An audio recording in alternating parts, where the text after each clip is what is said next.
श्रोता बंधु नमस्कार। आपण शुणुंट 89.6 FM रेडियो बाघाजती गोष्ठी बेतार केन्द्र उपस्थापन मु आपण साथी देवेंद्र। श्रोता बंधु आज हूँ फेब्रुआरी मास 2 तारिख। आज हूँ विश्व आर्द्रभूमि दिवस।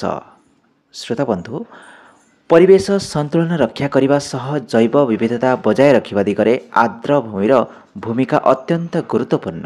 तेणु आर्द्रभूमि संपर्क में सचेतनता सृष्टि करने उद्देश्य प्रतिवर्ष फेब्रुआरी 2 तारिख में पालन कर विश्व आर्द्रभूमि दिवस। चलित वर्षर थीम होछि आमर भविष्यत पई आर्द्रभूमिर संरक्षण। 1971 ईरान रामसार सहर में प्रथमे आर्द्रभूमि संपर्क में कन्वेन्शन अनुष्ठित होइथिला। परे मिलित जातिसंघ साधारण सभा द्वारा 75/317 रेजोल्यूशन करा जाई 2022 रे विश्व आर्द्रभूमि दिवस महत्व उपरे गुरुत्वारोप करा जायतिला। तेबे लोकसंख्या बढ़िबा संगे संगे परिवेश प्रदूषण, जलवायु परिवर्तन एवं अत्यधिक व्यवहार फल धीरे धीरे आर्द्रभूमि नष्ट होबारे लागिछि।